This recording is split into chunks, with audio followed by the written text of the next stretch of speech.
Thank you very much. Nitakuwa kwa ufupi sana kwa ajili wakati umeenda.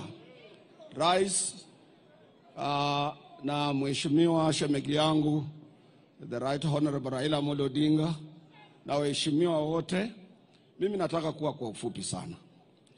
Jambo la kwanza, nataka kushukuru wewe rais kwa kupata time kuja kwa mazishi ya George.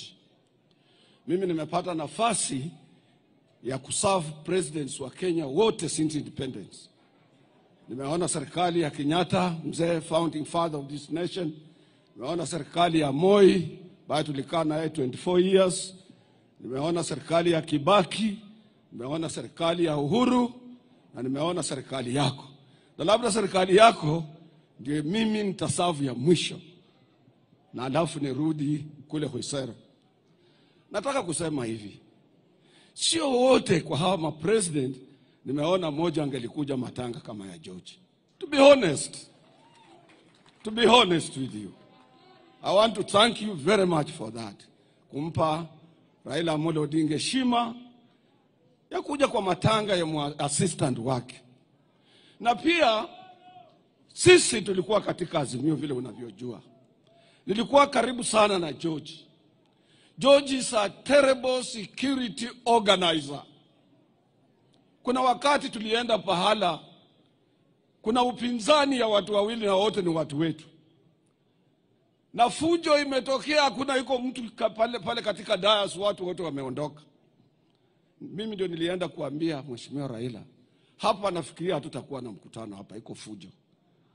Raila akaita George. George akasema nipe 2 minutes. 2 minutes, George had organized, everything was okay.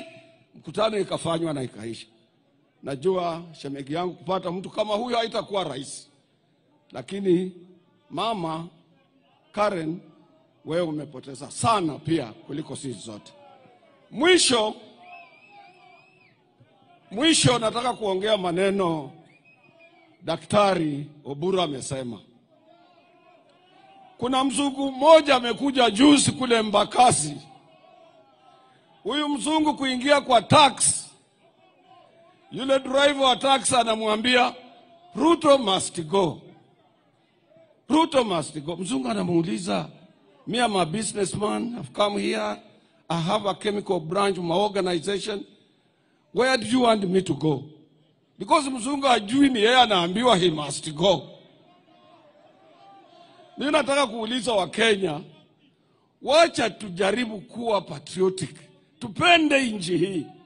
Maneno ikiharibika katika, na mimi nataka kushukuru shemegi yangu Raila Amolo Odinga. Kufanya kazi na serikali sio kusema you have compromised your principles. Nchi hii ni kubwa. I'm appealing to Kenyans, ni lazima tuje pamoja tulinde nchi hii. Na pia nimesikia katibu mkuu wa chama chetu cha ODM akisema maneno ya watoto wa huko kwangu.